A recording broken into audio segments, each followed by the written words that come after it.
This is a topic that makes me, and I would think most people, uncomfortable and slightly confused. By now, almost everyone has heard of deepfakes, and especially if you pay attention to the content creator sphere with recent events. Everyone has seen the dark and ugly side of this technology so far, and it's very rare that you hear anybody talk about deepfakes in a positive light. So I wanted to have a look at deepfakes and see if there was only negative sides to this technology, or if there's something good that can be used with this that we just are missing. So a very bare-bone explanation of how deepfakes works from a non-VFX artist, but I've watched a couple of Corridor Digital videos. Basically, you feed into this AI program a whole heap of references of a person's face that you want to put onto a certain piece of footage. Obviously, the more footage the better, because the more that the AI has to work with, the better the result is going to be. Then you feed it the footage of the person that's being replaced in the footage so that the AI knows which parts that it needs to replace. After that's done, the AI will be able to spit out the new person's face on the footage,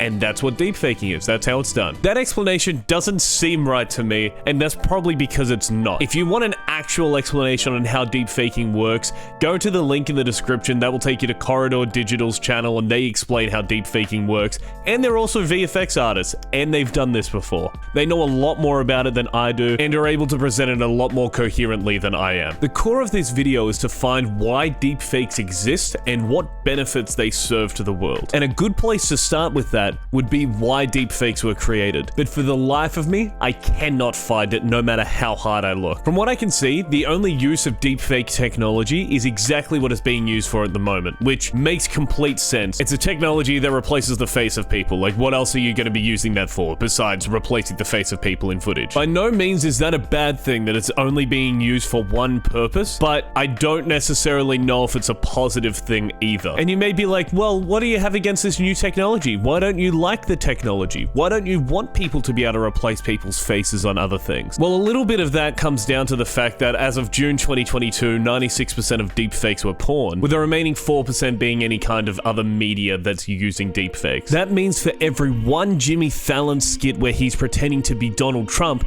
there's 24 porns being made. One of the major problems I have with it, and I think most people do as well, is that it can very convincingly make it look like you've done or said something that you just haven't. I have plans on Afghanistan that if I wanted to win that war, Afghanistan would be wiped off the face of the earth. It would be gone. It would be over literally in 10 days. Was that real, or was that deepfaked? We'll never know. An actual instance of this being a problem was when someone, Russia, put out a video of Vladimir Zelensky telling the Ukrainian forces to lay down their arms as the country is no longer fighting against the invasion. Luckily, it was shut down very quickly by social media apps, but can you imagine the possibilities of what could have happened if that was allowed to exist for more than a couple of hours like it was? When some of the first things that come to mind of a technology are blackmail, porn, or character assassinations, it's kind of hard to see the good side of some. Luke Skywalker's back! In the season 2 finale of The Mandalorian, Luke Skywalker shows up roughly the same age that he was in Return of the Jedi. Now, for people who might not know the timeline of the movies coming out, Return of the Jedi finished up in the 80s, and this is happening almost 40 years later. So the fact that they're able to even come close to how he looked during that period is insane. The problem is, though, he didn't look as close as people would have liked. So they doubled down on this in the Book of Boba Fett, where Luke shows up again, but this time as more of a straight deepfake rather than what they had before, which was still a deepfake, but a lot of effects on top of that. This one did look a lot better. You could look at this, and the only reason you know that this guy isn't real is because you know that Mark Hamill doesn't look like this anymore. Nerd stuff. The idea of bringing a character back from 30 years ago, time change, is really cool, and the fact that you're able to use the technology to do that is cool. It does look a lot better than Tarkin did in Rogue One, which was a full CGI model. And using this face replacement in media is something that Matt Stone and Trey Parker have also been doing. Those are the two that created South Park, and during COVID, they made another show called Sassy Justice. The entire point of that show is that they're able to use deepfake technology to basically get whatever actor they want to play a character on the show. For instance, they deepfaked Michael Caine, Donald Trump, and also Tom Cruise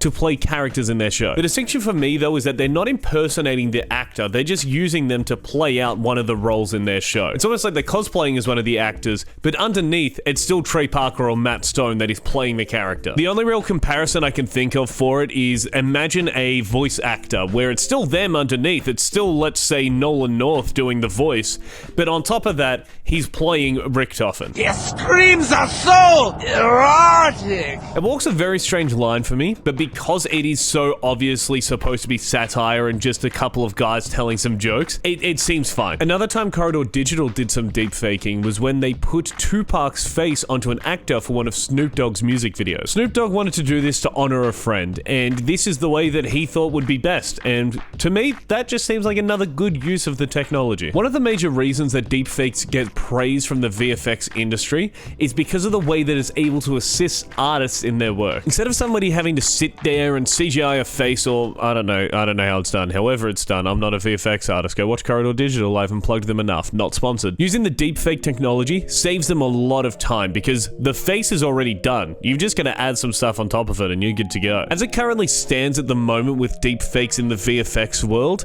it's about 50% of the AI doing the work and 50% of a human artist actually doing the rest of it to make it all match up with the scene. And to me, that seems fine. If it's helping somebody do a job, I don't see a problem with it. I feel like in this sense, deepfakes are almost like a calculator. It's just a tool that's being used to help somebody do their job better. I think one of the main problems with deepfakes at the moment at least is that the technology is so new, so it hasn't really settled with most people in their mind yet. Most people don't really have a set in stone opinion of, there's obviously people that do, but not everybody seems to have their mind made up. Understandably, there is a lot of skepticism for any kind of deepfake technology at the moment, and it's not hard to understand why. Look at what happened when just one website was exposed on stream for hosting videos of content creators, and the backlash that came with that. It's understandable, and that's just one in a sea of websites that would have seen an uptick in page visits after this controversy. The main thing that I think people need to realize though, and you know, maybe they do and I just don't realize that they know, the problem is that this isn't just a famous person problem. This technology is available for free online. And although in an ideal world, it might only be being used by people to create the art that they want to create,